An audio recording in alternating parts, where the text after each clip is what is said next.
These are the top 3 coins I will be holding by November 22nd, 2025. It honestly doesn't matter what coins you buy. If you're buying XRP and you're banking on all the XRP army pumping it up, great, you've got a strategy in place. But if you're buying XRP because you're going, oh, it's going to change the world and it's going to take over internet banking and all this other crap, then that's when you're making the mistake. I just made 15K in the last 3 hours from creating a crypto meme coin. Oh, you bastard. This is the bane of my existence in the cryptocurrency industry. 10 years ago, I think it was 650 Bitcoin to buy a house in Brisbane. Adam. 5 years ago, it's 60 Bitcoin to buy a house in Brisbane. If you're trying to save money for a house, for example, and your method of doing that is just by stacking your dollars in the bank, good luck. Welcome to Crypto Coach Will, where we bridge the gap for everyday investors wanting to build real wealth in crypto. I'm Will Wright, the founder of Mining Store and Imperial Wealth, two of Australia's leading companies in the crypto space. For over a decade, I've helped everyday investors safely and securely set up in the cryptocurrency market so they can build long-term sustainable wealth. In this podcast, we break down the complexities of the cryptocurrency market, everything from investing, trading, DeFi, and even Bitcoin mining. Let's get into it. All right, let's have a look at some more videos on social media. I actually really enjoyed those last ones, and I hope you guys did too. Make sure you let me know if you're enjoying this content, but let's get straight into it, see what else is out there. Bitcoin mining is going to save the world because the next generation of Bitcoin miners are starting to work with energy that does not require carbon. Bitcoin mining is going to save the world. Big statement. I'm not going to lie. I'm in Bitcoin mining as an investor. So, you know, I don't know if it's going to save the world, but I think I know where old mate Kevin's going with this. The one thing that I think Bitcoin mining can do really well is actually storage of energy. Okay.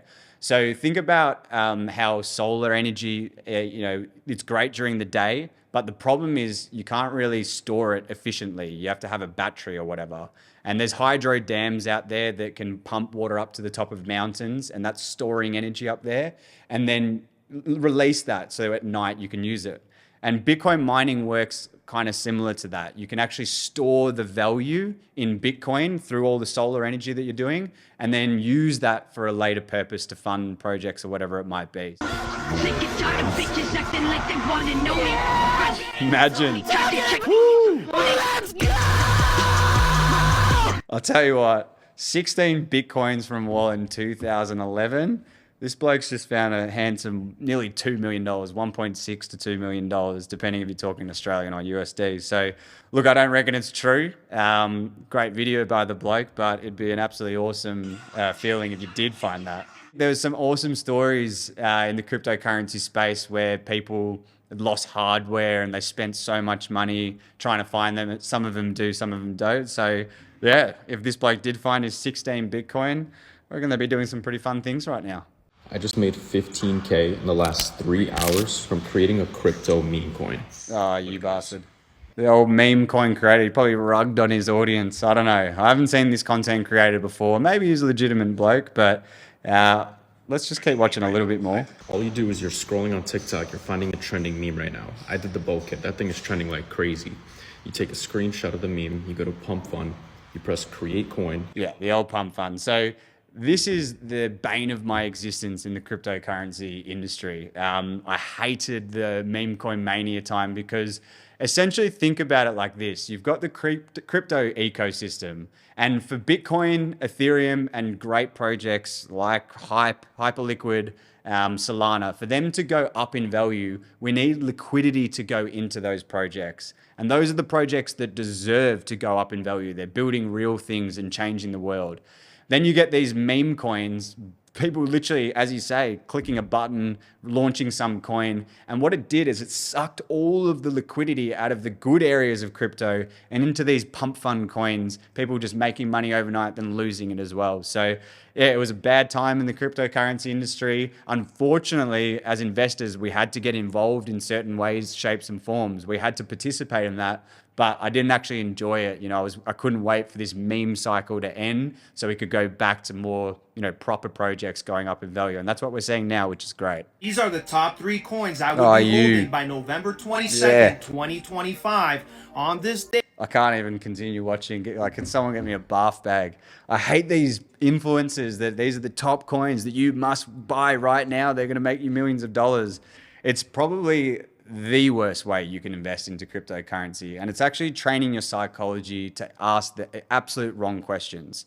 So if you come into crypto and the first question you're asking is, what should I buy right now? Straight away, I know that your intentions, your expectations, everything, the reason you're coming in to this market is wrong. The questions you want to be asking is, what do I need to know about the industry? Where are the market cycles up to? What strategy should I be implementing? It honestly doesn't matter what coins you buy as much as when you get into them and when you get out of them. So don't worry so much about that. And like going on something on the XRP side, if you're buying XRP because you see it at a strategic low level and you're banking on all the XRP army pumping it up and you're going to sell out at a point in price, great, you've got a strategy in place. But if you're buying XRP because you're going, oh, it's going to change the world and it's going to take over internet banking and all this other crap, then that's when you're making the mistake. So yeah, can't watch any more of that video.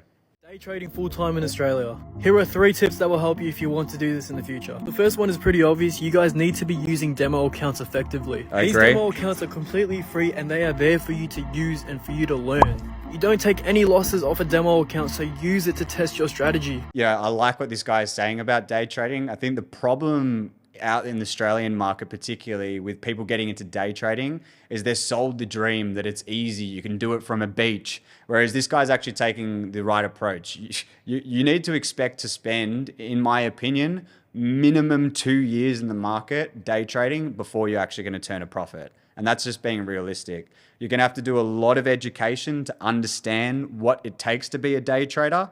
You're going to have to do a lot of education to understand markets, understand indicators, understand a strategy that works for you. You're going to have to train your psychology. There's so much in place. And I'm telling you, the worst way to day trade is by following signals. Following signals is the worst way to trade, because what you're going to do is you're blindly going to put in an entry and a stop loss and a take profit. But when it doesn't go your way, what are you going to do?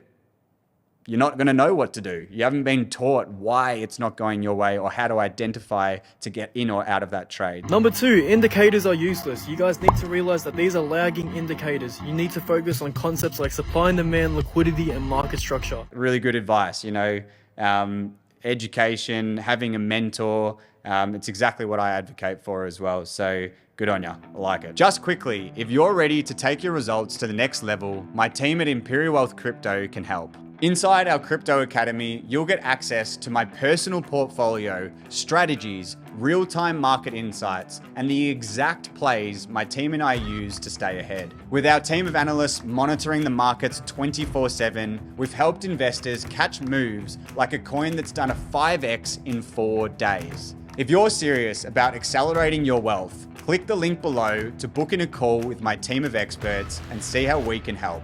Now, back to the episode. Oh no, Vegeta, Jerome Powell, the money printer. Good afternoon.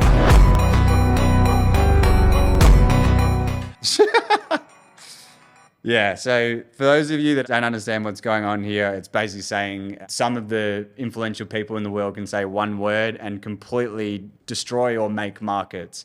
Unfortunately, it's a bit of a sad part of the industry that we're in. And the recent liquidation event, which happened just a week ago, is a perfect example of this. Donald Trump comes out and says, oh, tariffs are coming in place on China again. The market absolutely freaks out. People start selling off their investments. And ultimately what happened, just to explain that further, is when the market freaks out badly, it starts hitting people's stop losses on the leverage side of trading. And ultimately what that does is it sends the market into what we call a death spiral, okay? And that's why we saw the biggest liquidation event in history off one man's words. Of one person's words, it just completely crumbled the markets. 10 years ago, I think it was 650 Bitcoin to buy a house in Brisbane. Adam. 5 years ago, it's 60 Bitcoin to buy a house in Brisbane. And this is including the increase in price. Today, it's 7 Bitcoin. It's a strong message there. You got to understand what Bitcoin is, and it's a storage of value asset.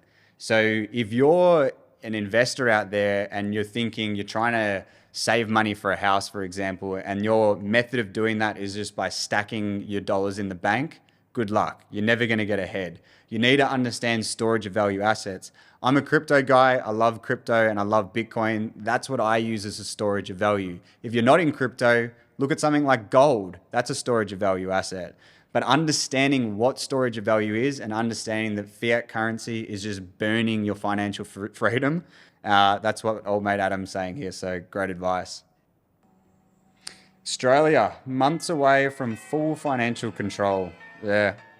If you're with CommBank, you'll want to be aware of this. CommBank. I don't like the banks and how they deal with crypto. Lewis Christopher, he's the founder of a respected property research firm. He said just out of the blue, the bank sent me the enclosed email and demanded to know, 1, how have I built up my wealth? 2, why have I made cash withdrawals? 3, if I am holding cash at home, why? They were going to suspend all my accounts this week if I didn't tell them the answers to the above questions. Basically, just to frame what's going on, they put this blanket policy saying that, you know, any money that's going crypto related, and most money is going to exchanges in that case, they're just putting a blanket policy on and mostly freezing people's accounts, which is disgusting.